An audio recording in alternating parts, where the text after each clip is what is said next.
I'm a big battle rap fan, you know what I'm saying? I'm a fan first and foremost, but I'm a student of the game, and I learn from them as well. And I learned from D12, I learned from M.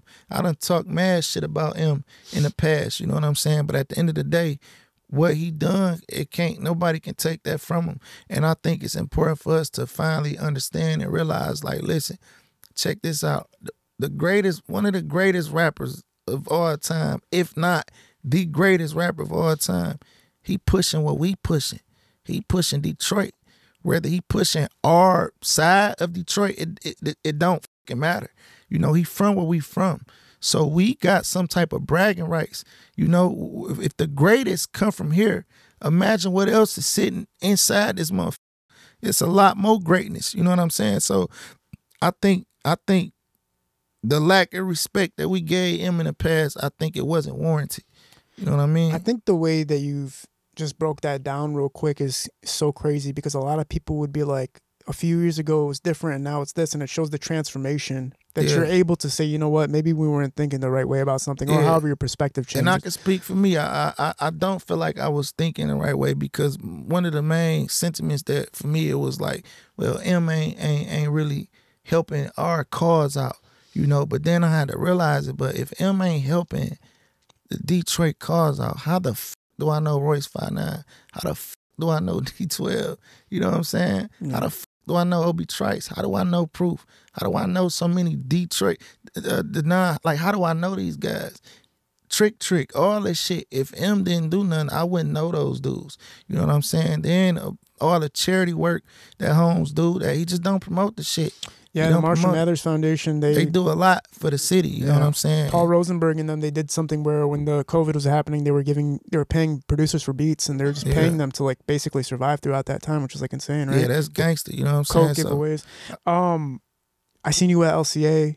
Big Sean was having like a book signing and a release, and when I seen you there on the big screen, I was like, "What the f-? Like?" Yeah. And then I think GT was there, and I think Nassan performed, which was incredible. Yeah. But watching you guys next to each other, and obviously the collaborations that have been through the past, you were like, I want to know, when you're front row, when you're sitting there, when all eyes are on you, how do you feel knowing Detroit's staring at you like? This is a legend. This is a legend. This is a legend. They're all standing next to each other. Like, how do you consume that? Only thing I want people to, it ain't necessarily me consuming it. You know, I don't feel nothing like where it's like, oh man, you know, I don't let nothing get to my head, bro. Pause. Like I don't be caring. You know. However, what I do want to be taken from that is I be wanting motherfuckers to see that and be motivated. Yeah. Even if I'm not getting nothing out of this, I want whoever looking to get something out of that. You know what I mean? I think, and the main reason I don't think too much of it in the moment, because once I start thinking about that, then I'm essentially preparing myself to not be myself. Yeah. You know, when you thinking like, damn, all eyes on me, the first thing you think about is how to sit. You know, what type of face expression I need to have on my face. You know, how a nigga walk up to me, you know, somebody want to take a picture. What's my reaction? Like, what should my demeanor look like right now?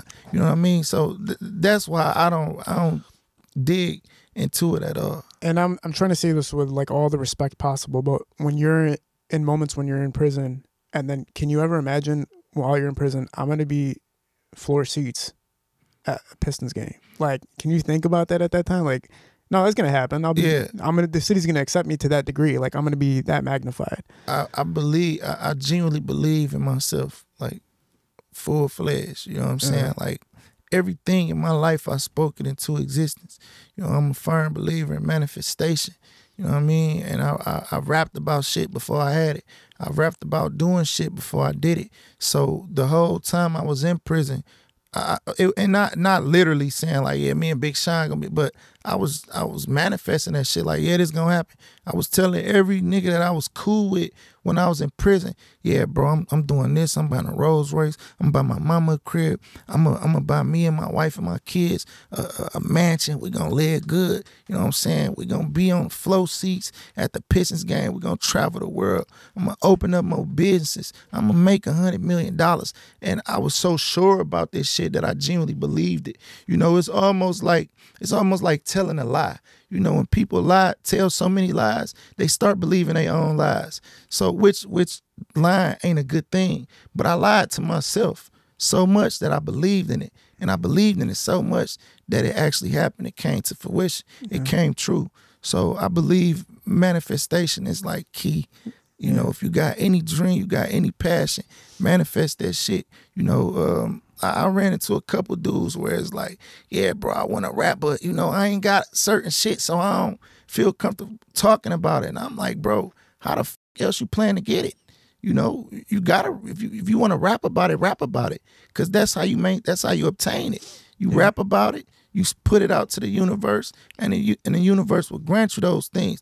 But it can't be just words. You gotta genuinely believe that shit in your heart and in your mind. You know what I'm saying? So those type of moments, I can't even say I predicted it.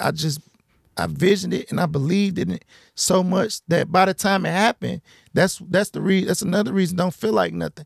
Cause I had already visioned this shit before it even got there. You know, I already seen myself doing these things. So when it happened, it's just like, yeah, I expected this. So what's next? I'm moving on to the next thing. Yes, man. We've talked about it before, but the individual growth of everybody from Team Eastside and how they flourished, and crediting a lot of things to you and Dame Di, and helping these things explode to a point where nobody believed they would before. How proud are you of the guys that are? Man, I'm super proud, bro. Like, that shit a blessing for every nigga you came up with to be a multi-millionaire. It ain't just about the money. It's just that we all stuck with something. We all believed in something. We used to talk about this shit. When Ray and Peasy, you seen where they said we lived in a 1-bedroom apartment on 13 Mile.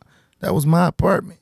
You know what I'm saying? So we all lived in that crib, you heard? Like, and when we talked about this shit, like, bro, we gonna do this shit, bro. We all gonna be rich. Whether it happen together or happen separately, either way, you know, it's gonna happen. We knew it would happen, and it did happen. So I'm extremely proud of everybody that I was around, because we all successful mentally, you know what I'm saying, and emotionally, and I don't know. I mean, what is financial success? I don't know. I feel like that's subjective. You know what I mean? But we all right. We okay. Yeah, because this whole financials, man, everybody's talking about billions now. Remember when one day it was like, man, I just want $1 million. Talk about niggas who say they wanted their first 10. Niggas talking about billions now. But I mean, you know, wealth and financial success, that shit just subjective. Whatever you feel is a lot of money to you, then that's a lot of money. Whatever you feel not enough is just not enough.